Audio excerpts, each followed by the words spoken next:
My name is Chelsea, and I'm 32 years old. The family reunion was supposed to bring nothing but joy.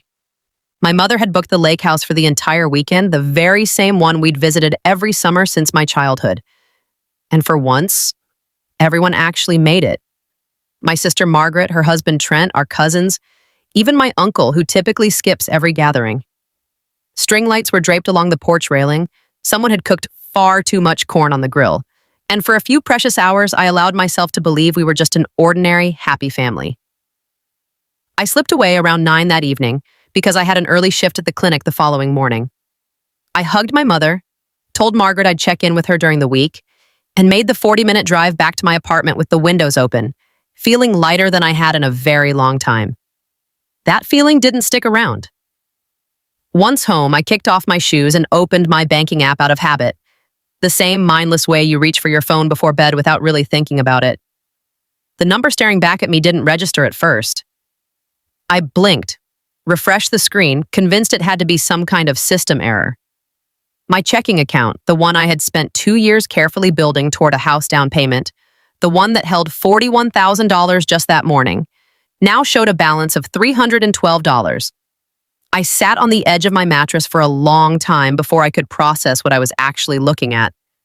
I scrolled back through the transaction history with trembling hands, and there it was. A single wire transfer executed that very afternoon while I was standing at the lake house eating grilled corn and choosing to believe in family. The receiving account belonged to someone named Trent Wakeman, my brother-in-law. Sleep never came that night. I called the bank's emergency line at 2 in the morning and sat on hold for 40 minutes, my heart hammering so forcefully I could feel it in my throat. The woman who answered was kind but clear with me. Because the transfer had gone through an old joint access link that Margaret and I had set up years earlier when we shared a phone plan, one I had completely forgotten to remove, the system wouldn't flag it as fraud on its own. If I wanted it treated as theft, I would need to file a police report myself. I drove to my sister's house the next morning before my shift, still wearing the clothes from the day before, my eyes swollen from crying. Margaret opened the door, looking more annoyed than anything else, as though I'd interrupted something important. When I explained what had happened, her expression barely moved. She turned and called for Trent. He came downstairs in sweatpants, coffee mug in hand, looking like a man without a single worry in the world. I asked him directly whether he had taken money from my account. He didn't deny it. He didn't even attempt to look ashamed. He simply shrugged, took a slow sip of his coffee, and spoke to me the way you speak to someone being completely unreasonable. We needed it more than you did, Chelsea. You don't even have kids. I stood in that kitchen, the same one where I had brought soup when Margaret was sick, where I had spent a whole summer weekend helping them paint the walls after they first moved in, and I felt something inside me go very quiet and very cold. My hands were shaking, but my voice wasn't anymore. I reached down, picked up my bag from the counter, looked him directly in the eye and said, "Then you won't mind what's coming next." Trent laughed. Margaret laughed right along with him, that short, hollow kind of laugh you hear when someone thinks they've already won.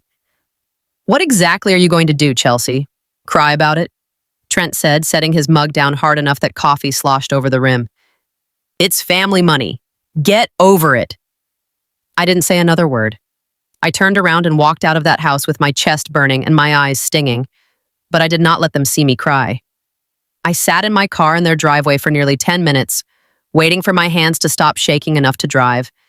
And by the time I pulled into the police station parking lot, part of me already understood that this wasn't going to resolve itself quietly.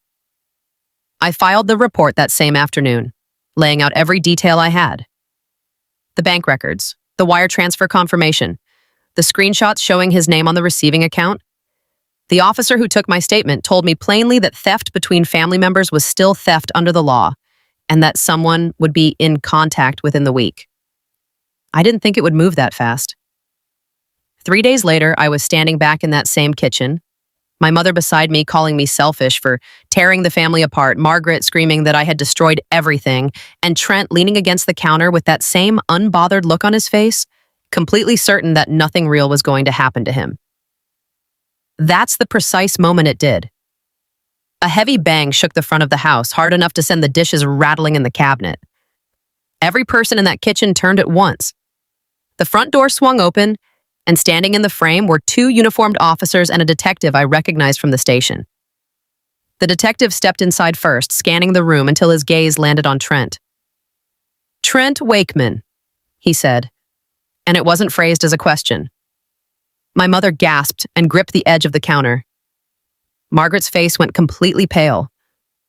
Trent put his mug down so forcefully it cracked against the surface, and for the first time since I'd known him, something that looked like genuine fear crossed his face.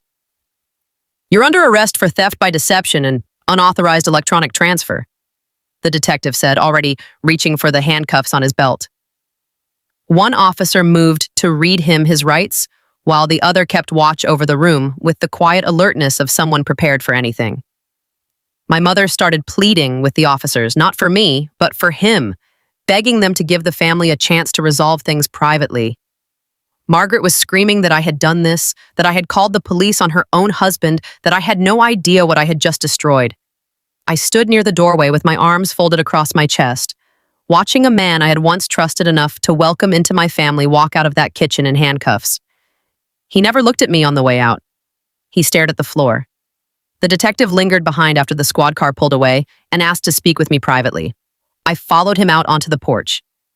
He told me that once Trent's financial records were pulled to process my report, investigators had discovered something else entirely. Something completely unrelated to me. For nearly a year, Trent had been quietly draining his own mother's retirement account.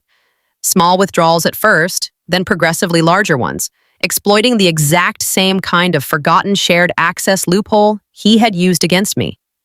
She hadn't noticed because she rarely reviewed her statements, and Trent had been banking on precisely that. The ground felt unsteady beneath me for a moment. All this time, I had believed I was the only one. The detective explained that the investigation was expanding, that there could be additional victims they hadn't even identified yet, and that my report had been the thread that pulled the entire thing loose. He thanked me for coming forward and told me directly that, had I stayed silent, Trent would almost certainly have continued doing this to someone else, possibly someone who had far less to lose and far less ability to absorb the damage. When I went back inside, the kitchen had shifted into an entirely different kind of chaos. My mother was seated at the table with her face buried in her hands. Margaret was on her phone, her voice cracking as she tried to reach an attorney. Nobody was calling me selfish anymore. My mother raised her eyes to me, red and wet, and said my name as though she wasn't sure what words were supposed to come after it. I didn't sit down. I told her, as gently as I could while my chest was still pounding, that I had not done any of this to hurt anyone. I had done it because no one else was going to stand up for me, and as it turned out, no one had been standing up for his own mother either. Nearly 4 months passed before everything fully played out. Trent was charged on multiple counts, mine included, and the financial records investigators gathered revealed a much darker picture than anyone in that family had been ready to face. He had been doing this for years, in careful, measured ways, always choosing people who cared about him enough not to look too closely. The court ordered full restitution, and slowly, over time, my $41,000 began returning to me. The version of my family that existed before that day never did. Margaret and I barely speak now. Somewhere beneath everything, she still believes I betrayed her by going to the police rather than handling it within the family. I've stopped needing her to see it the way I see it. I earned that money on my own through late shifts and double shifts, through years of skipping vacations and picking up overtime, and I was not willing to let anyone, blood relative or not, decide it was more rightfully theirs than mine. My mother and I are slowly piecing something back together, carefully, the way you reassemble anything that has fractured all the way through. She apologized eventually, quietly, in a way that didn't undo what she had said that day, but at least recognized it. I don't know whether Trent will ever feel genuine remorse for what he did.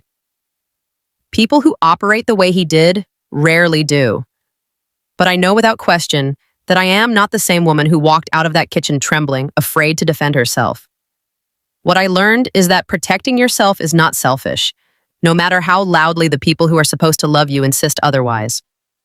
If this story resonated with you, if you've ever been made to feel guilty simply for standing up for what was yours, do me a favor and hit that subscribe button before you leave. There are so many more stories just like mine waiting for you on this channel. Real experiences of betrayal, justice, and the courage it takes to finally say enough.